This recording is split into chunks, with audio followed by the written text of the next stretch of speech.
Bonjour, alors aujourd'hui, petite capsule sur le mécanisme de l'audition, sur comment est-ce qu'on va percevoir un son provenant de l'environnement et l'interpréter en signal auditif. Alors donc voici le schéma de l'oreille.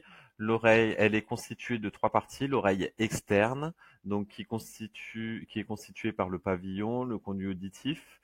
Elle va s'arrêter, cette oreille externe, au niveau du tympan. Le tympan, c'est constitué d'une membrane qui va vibrer avec le son. Ensuite, entre le tympan et la cochlée, ça s'appelle l'oreille moyenne. C'est là où on va retrouver les osselets, les plus petits os du corps humain, le marteau, l'enclume et l'étrier. Et l'oreille interne, qui est constituée de la cochlée et qui va transmettre le message auditif par le nerf auditif. Donc comment ça fonctionne? Alors, lorsqu'on a un son provenant de l'extérieur, donc une vibration de l'air qui va arriver au niveau des oreilles, donc ça va passer par le pavillon, le conduit auditif. Ensuite, ça va faire vibrer le tympan, et ce tympan, quand il va vibrer, il va faire bouger les petits osselets, le marteau, l'enclume et l'étrier. Et ces petits osselets, ils vont transmettre donc le signal de proche en proche, ils vont transmettre la vibration de proche en proche jusqu'à la cochlée. La cochlée, c'est cet organe en forme d'escargot avec plein de cellules ciliées. Je vais vous montrer à quoi ressemblent les cellules ciliées. Et quand ces cellules, elles vont vibrer, elles vont transmettre un message nerveux via le conduit, via le nerf auditif.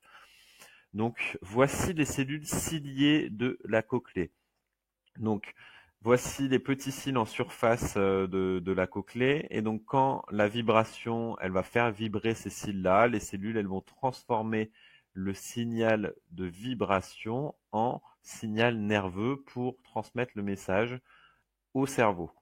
Quand on écoute de la musique trop fort ou quand on écoute un bruit de machine trop fort pendant trop longtemps, donc à partir de 85 décibels, donc de façon prolongée ou de façon ponctuelle à partir de 120 décibels, on va avoir une destruction des cellules ciliées de la cochlée et le message ne va plus être transmis correctement et là c'est ce qu'on appelle une surdité de perception. Donc merci d'avoir écouté cette vidéo, cette petite capsule sur le signal auditif et sur comment est-ce que on perçoit donc le bruit dans notre environnement. Merci, bonne révision à tous. Au revoir.